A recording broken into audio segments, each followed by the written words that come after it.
Some of the leaders who emerged as most powerful during this chaotic time were not necessarily of noble lineage.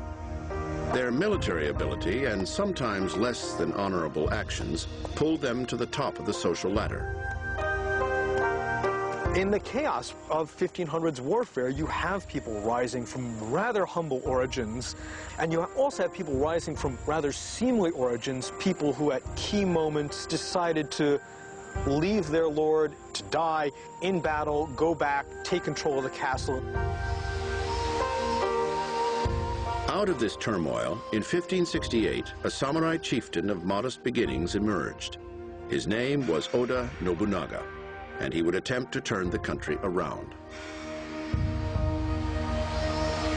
Nobunaga hailed from a small rural fiefdom, but his outstanding military skill soon gained him many allies and brought him to prominence. He was an ambitious man, so much so that he dreamed of ruling the entire country. Indeed, the motto on his seal was to bring the whole country under one sword, and he didn't plan to do it by relying solely on military might. He started with a more subtle means, arranged marriages. Nobunaga married himself and two of his immediate family to members of other powerful clans. These unions established a formidable power base. He then began the process of intimidating other warlords to join with him. Those who refused his overtures, he fought, using every means at his disposal, including the latest tools of destruction, firearms. The first firearms were introduced to Japan in 1543, when a Chinese junk was blown off course and landed on a Japanese island. On board were 3 Portuguese travelers. Each of these Westerners carried a gun, a matchlock musket. When one of the Portuguese shot a duck, the daimyo in the region became fascinated with the weapons and purchased all 3 of them. He then ordered his chief metalworker to copy them. Guns soon spread throughout the land. Many samurai resisted their use, a decision they would later regret. The introduction of the matchlock musket transforms warfare in Japan. And the warriors who adopt it quickly decimate the warlords who don't adopt it, or don't adopt it as well. Oda Nobunaga welcomed the new weapons with open arms and mastered their use in battle.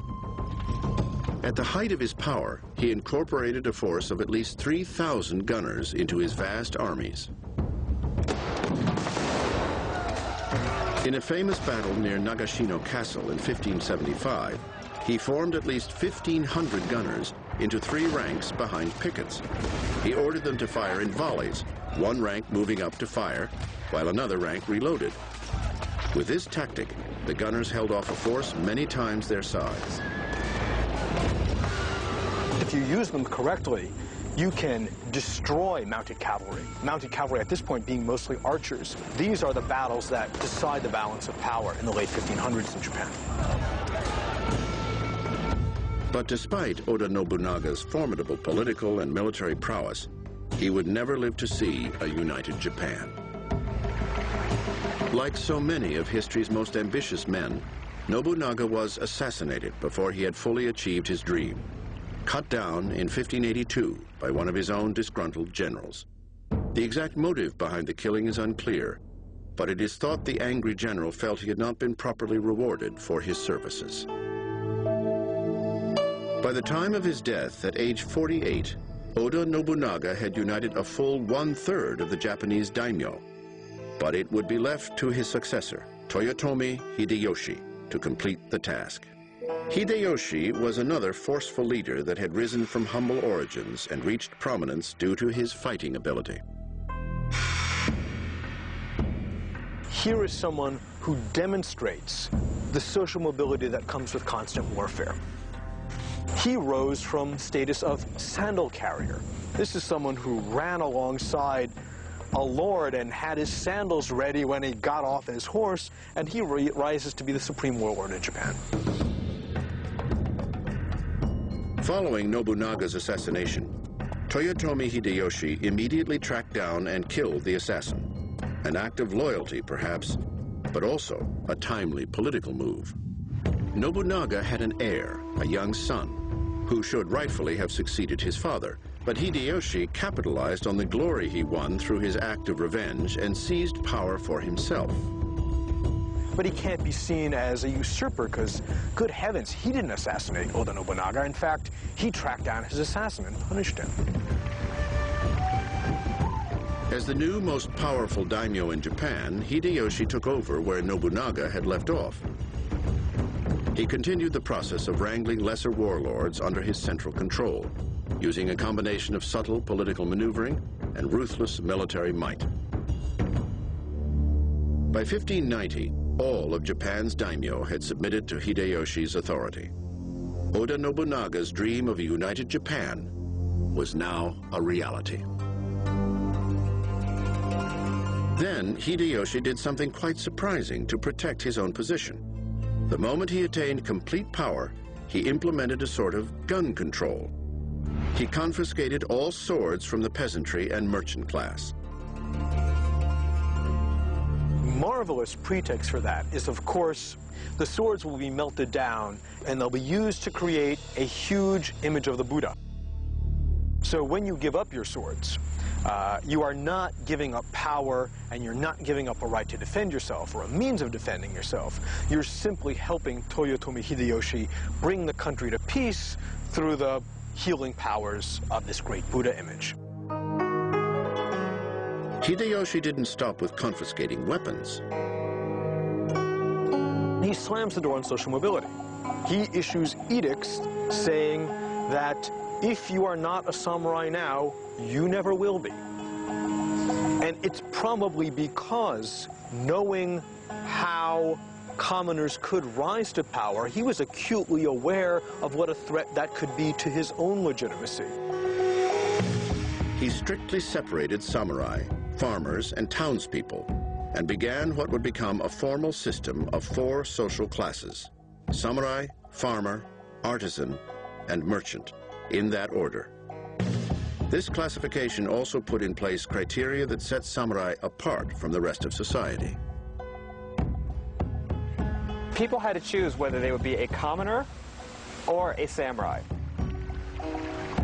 A samurai meant they had the privilege of having 2 swords, and they could serve a lord, but they would lose all ties to their lands. And one who wanted to be a commoner supposedly couldn't have any weapons but could hold land. That's where we really see the division happening. And from that point on, you see all samurais must have 2 swords as a symbol of their status. The 2 swords represented a badge of rank, much like the sidearm worn by a modern police officer. But there was also a practical purpose. A long sword could be cumbersome indoors and was typically removed by a samurai upon entering a building. The additional short sword at his side allowed him to remain armed at all times. For the lower ranks of society, lack of respect for a wearer of 2 swords could mean death. Samurai have, in theory, the right of kiristegomen, which basically means if a commoner does something extremely inappropriate, you can take their head off and then just apologize and explain why this was so offensive. And that's part of how commoners live, with this strange sense that they can get away with a lot, but you never quite know when you're going to cross the line and lose your head.